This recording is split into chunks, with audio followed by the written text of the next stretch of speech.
Hey golfers, Tomo here. I'm going to do a quick little video on what skills can we actually improve in the game of golf. Actually here in the golf centre here. So we've got 6 skills that will ultimately change the way you hit the golf shot. First one, club speed. 2 parts of this.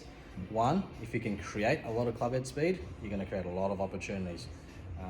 Not many people can hit the ball 300 metres, so if you can create some speed, you're miles ahead of the field. Second one is then controlling that speed. So this is the finesse element, which is super sensitive when it comes to putting and chipping and pitching, all those types of things there. It's all well and great if you can hit the ball 300 metres, but if I'm 50 metres out and I'm still hitting it 300 metres, it's not ideal. So again, the finesse element of creating and controlling that speed. Second one is face angle. It's a ball bat sport. So wherever the thing is pointing at the point of impact, in relation to an intended target line, that's where the ball's going to take off. So 80% of where the ball takes off is controlled by where that club face is pointing. If you're a slicer of the golf ball, number one problem out there in the golfing world is if you can get this club face pointing left for a right-handed golfer, at the point of impact, the ball starts left and then curves to the right-hand side. A slice that starts left, not an issue, but if it starts to start right, big trouble. Path. We view that as more of a body alignment thing. Again, we have a lot of golfers in here working on their path, and they're technically working on this the hardest possible way. Is path is body alignment. So again, if you're seeing numbers that are over the top, or negative numbers in this instance here, it means as a right-hand golfer, the golf club's going over the top going this way. Try this. Again, this is in relation to the target line, nothing else. Point your toes, your knees, your hips, your shoulders, everything to the left-hand side. If I then follow that body line there, the path number has to be positive. If then all of a sudden you still have a target in mind, you'll be amazed on how much actual coordination changes off the back of this, because the body's not used to moving in this way. So all of a sudden, if I can start to get a path number, we look at plus or minus 5 degrees is straight, then all of a sudden your ability then, or the coordination element to match where that club face is at the point of impact, becomes easy. Anything more than 5 degrees, there's too much coordination involved. So again, if I'm swinging this way, my coordination is naturally going to try and open this club face up because the target's there and I'm trying my hardest to hit it to the target there. What are we up to? 4. Impact. Again, ball bat sport. Middle of the golf club. It's going to, 1, create the most amount of distance off that particular shot. You can also utilize impact to negate some of these shots. So for example, toe strike for right-handed golfer will tilt the ball to the left-hand side. So again, if you're a slicer of the golf ball, try and hit the ball out of the toe of the golf club. We've got instant feedback here on where that strike location is. If you don't have that, masking tape across the front of the club face or foot spray, anything like that to identify where that impact location is, toe will negate some of that right curve, which means the heel will also do the opposite as well. Low point. 2 ways we can control this low point. If I'm creating spin, better contact, all those types of things, low point is a big topic. 2 ways. 1 is in relation to the target, you can have a low point that is further away from the target, meaning behind the ball, further towards the target, more in front of the ball. Second one is the depth. So if you imagine this is the ground and here's my circular motion here, I can create a circular motion up here. I can also create a circular motion down here. So in relation to the ground, you can also control low point. Impact location is going to be a dead giveaway. If I'm hitting the golf ball high on that club face, means your low point's getting too much into the ground. Try and keep it above.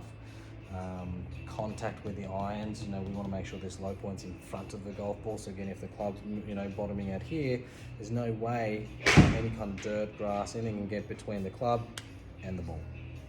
Attack angle, this is more of a direct line from how the golf club's traveling towards that ball. So when it comes to driver, ultimately we want to hit this ball more on an upward angle, irons more of a downward angle. These 2 do relate. How we train and how we interpret these things are 2 completely different ways.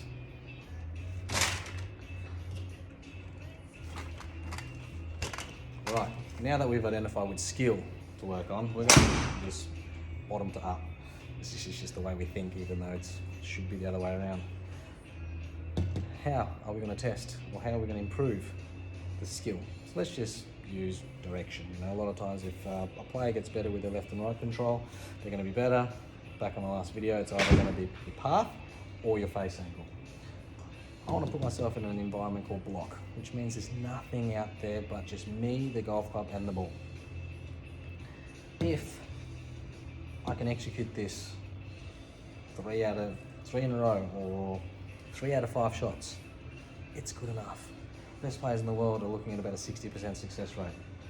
10% of our time should be spent here because we're all coordinated enough to go, yep, I'm trying to hit the ball left because I'm a slicer, keep the club face pointing left, pointing left, pointing left. There's nothing stopping us from doing this 3 out of 5 times. Once I've achieved that, I've got to quickly move on so I can see that I can only be spending 10% of my time in this area. Why? Because golf isn't, can I do it, can I do it, can I do it? It's not even tennis where you go second serve, I'm in. You get one attempt, and then after that one attempt, you now got to move on to the next one. 70% of our time should be spent here. So if I'm working on those 2 skills, and the reality is that's all you need to be working on, is I got to quickly identify, can I control club face and my path once I've hit my driver, and I put my driver away, and I've pulled my 7-iron out, and I've hit my 7-iron, I've missed the green, I've grabbed my wedge, and bang, there I go. Can I do that? In here, you can play 18 holes in 45 minutes. It's literally the best way to practice. 7 times quicker than standing there on a driving range just going bang, bang, bang, bang, bang. Get here as soon as you possibly can. You guys are already there. Finally, this is where we have a lot of members here. They're going, okay, I know I can do it. I've played virtual golf. My virtual golf handicap is 7, but when I'm out there, I'm 27. What's going on? Well, it's got nothing to do with your skill. It's got nothing to do with can you do it with each of the golf clubs. It's can I do it in a game-like environment? So whether you're consciously aware or not, even just turning up on the first tee playing with a mate is a different environment to you practicing. So if you want to get better at that, bring the mate down. Versa. Get used to them watching you do things. All of a sudden, that's a different environment, slightly uncomfortable. You've got to make sure that this happens. If that's not possible, do things to create pressure. So on a golf course, for example, losing golf balls, things that become a high priority. Not doing things, not doing that. In here, we can do the same thing. We can load a game of golf up. If you hit it in the water hazard, you can do something in here that is out of your comfort zone, something you don't really like doing. I hate doing push-ups. I go, if I hit it in the right trees, I've got to do 5 push-ups. Perfect example, right? When I was playing on tour, one of my drills that I had to do was 100 3-foot putts or 1 meter putts in a row. If I missed, I had to leave the smallest note in the hole. The greenkeeper loved me. That. Anything to do with creating a little bit more pressure. As soon as we start to get comfortable with it, we're not actually developing as a human being, not only improving a game of golf. So we've got to make sure that there's a little bit of uncomfortableness and we're trying to get comfortable with the uncomfortableness. Good luck. This